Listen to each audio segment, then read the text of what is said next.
السلام علیکم دوستو، کیا حال ہے؟ کیسے ہیں آپ سب؟ امید کرتا ہوں سب ٹھیک ہوں گے۔ آج ایک نئی ویڈیو کے ساتھ آپ کی خدمت میں حاضر ہوں۔ دوستو، آج میں آپ سے جس بارے میں بات کرنے والا ہوں وہ ایک مشہور زمانہ ڈرامہ ارطغرل غازی کے بارے میں ہے۔ جی ہاں، آج ہم آپ کو یہ بتائیں گے کہ ارطغرل غازی کون تھا اور کیا ایسی کسی شخصیت کی اسلام میں تاریخ میں کوئی نشانی ملتی بھی ہے یا نہیں۔ دوستو، ویڈیو شروع کرنے سے پہلے اگر آپ میرے چینل پر نیو ہیں تو اس چینل کو سبسکرائب کر لیں اور ساتھ میں دیے گئے بیل آئیکن کو بھی پریس کر دیں تاکہ آپ کو آنے والی ہر ویڈیو کی اپڈیٹ ملتی رہے۔ دوستو، پاکستان میں ترکی کے مشہور ڈرامے ارطغرل غازی کو پہلے رمضان المبارک سے نشر کیا جا رہا ہے۔ اس کی مقبولیت کا اندازہ صرف اس بات سے لگایا جا سکتا ہے کہ یہ ڈرامہ پی ٹی وی پر شہروں اور گاؤں کے لاکھوں صارفین نے دیکھا، جبکہ حیران کن طور پر مذکورہ ڈرامے کو پی ٹی وی کے یوٹیوب چینل پر بھی اب تک 50 لاکھ سے زیادہ لوگ دیکھ چکے ہیں۔ اس ڈرامے کو نشر کیے جانے سے لاکھوں صارفین کا انتظار ختم ہو گیا۔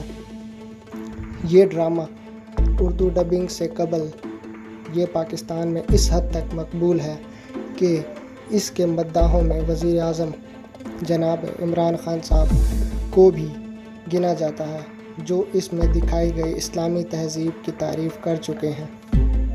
دوستو، عثمانی روایات کے مطابق ارطغرل غازی سلطنت عثمانیہ کے بانی عثمان اول کے والد تھے۔ اس کے علاوہ ان کے بارے میں حقائق پر مبنی معلومات نہ ہونے کے برابر ہے۔ جو بات طے ہے وہ یہ کہ عثمان کا تعلق آج کے ترکی میں اناطولیہ کے علاقے میں آباد ترک خانہ بدوش قبیلے سے تھا، جو اس کی حکومت اناطولیہ کے درجنوں چھوٹی چھوٹی حکومتوں میں سے ایک تھی، جس کی طاقت میں زیادہ فرق نہ تھا۔ سلطنت عثمانیہ کی بنیاد 14ویں صدی کے اول میں رکھی گئی اور 20ویں صدی میں ختم ہوئی۔ اس دوران ایک ہی خاندان سے تعلق رکھنے والے 37 سلطان اس کی مسند پر بیٹھے تھے۔ کسی بھی خاندان کا مسلسل اتنی دیر حکومت کرنا معجزے سے کم نہیں ہے۔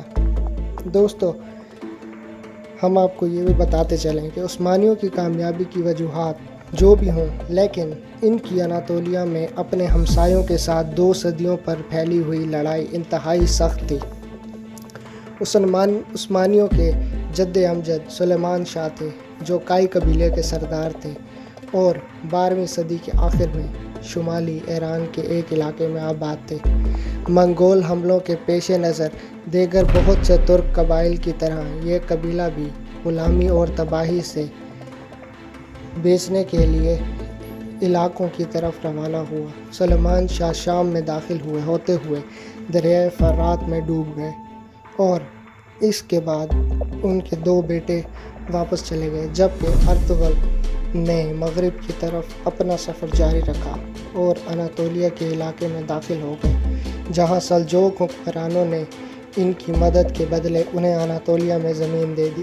ارطغرل 1280 میں چل بسے اور قبیلے کی قیادت ان کے بیٹے عثمان کو مل گئی۔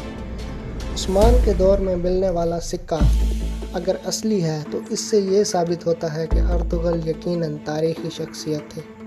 اس سکے پر درج ہے: جاری کردہ برائے عثمان ولد ارطغرل۔ عثمان کا اپنے نام پر سکہ جاری کرنا یہ ثابت کرتا ہے کہ وہ اس وقت صرف ایک قبائلی سردار نہیں بلکہ اناطولیہ میں اپنے آپ کو سلجوق منگول سلطنت کے سائے سے باہر ایک خود مختار امیر سمجھنا شروع ہو چکے تھے۔ عثمانیوں کا پہلی بار ذکر 1300 سن کے قریب ملتا ہے۔ سن 1301 میں بازنطینی فوج کا سامنا عثمان سے ہوا۔ جنگ بافیوس کہلائے جانے والی یہ لڑائی قسطنطنیہ یعنی آج کے نام استنبول شہر کے قریب لڑی گئی اور اس میں بازنطینی فوج کو بری طرح شکست ہوئی، لیکن عثمانیوں کا بازنطینی سلطنت کی برابری کرنے میں ابھی وقت تھا۔ دوستو، ہم آپ کو آگے بتاتے ہیں کہ عثمانی اس لحاظ سے خوش قسمت تھے کہ ان کا علاقہ قسطنطنیہ کے قریب تھا، جس سے کبھی بھی کامیابی کی سوات میں بڑا انعام یقینی تھا۔ سلطنت عثمانیہ کے آغاز کے بارے میں سب سے زیادہ سنی جانے والی روایات کے مطابق عثمان نے اپنی ابتدائی کامیابی کے بعد ایک خواب دیکھا تھا۔ اس خواب میں انہوں نے دیکھا کہ درویش صوفی بزرگ شیخ ادبیانی کے سینے سے چاند نمودار ہوتا ہے اور اس کے اپنے سینے میں داخل ہو جاتا ہے۔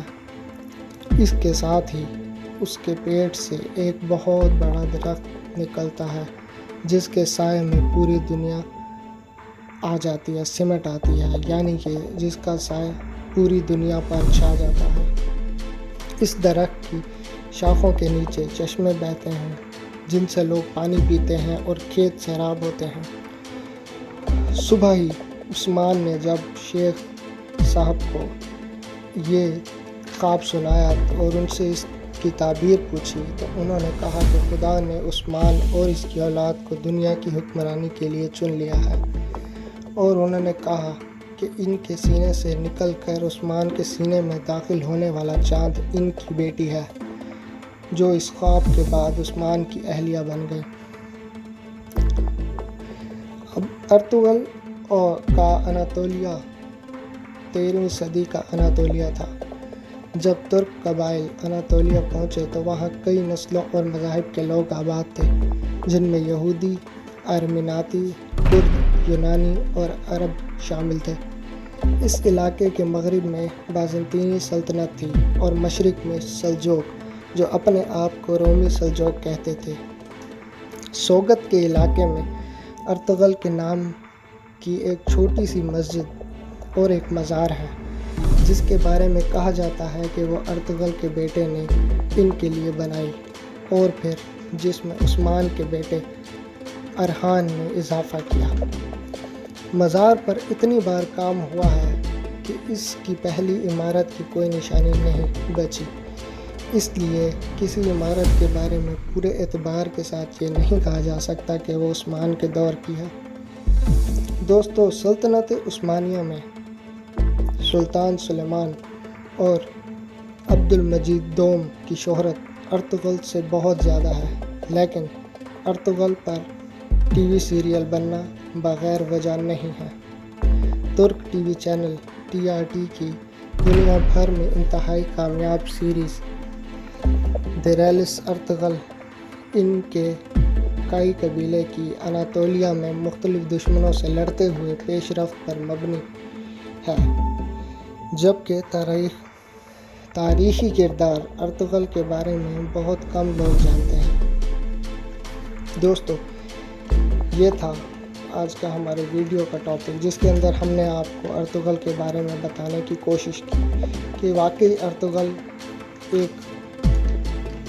ایک شخصیت جس کا تعلق اسلام سے ہے یا نہیں، تاریخی شخصیت ہے جس کا تعلق اسلام سے ہے، یا صرف ایک کہانی ہے۔ دوستو، جو معلومات ہم نے آپ کے لیے اکٹھی کی، اس میں جہاں تک بات صحیح ہے، جو ظاہر ہوتا ہے، اس سے یہ ہوتا ہے کہ ارطغرل ایک واقعی ایک اسلامی تاریخ ساز ایک شخصیت گزرے ہیں، جن کی کاوشوں نے یا جن کی اسلام اپنے ایمان پر ثابت قدمی اور انصاف کی بنیادوں پر فیصلوں نے اسلام کو ایک نئے دور میں داخل کیا۔ بعد میں ان کے بیٹے عثمان نے، جن کی بدولت سلطنت عثمانیہ کا قیام عمل میں آیا، انہوں نے اس چیز کو جاری رکھا۔ دوستو، یہ تھی آج کی ویڈیو۔ امید کرتا ہوں آپ کو یہ انفارمیشن پسند آئی ہوگی۔ اسی کے ساتھ اپنے میزبان کو دیجیے اجازت۔ انشاءاللہ ایک نئی ویڈیو میں ایک نئے ٹاپک کے ساتھ آپ کے ساتھ حاضر ہوں گے، ایک نئی انفارمیشن آپ کے ساتھ شیئر کریں گے۔ تب تک کے لیے دعاؤں میں یاد رکھیے گا۔ اللہ حافظ۔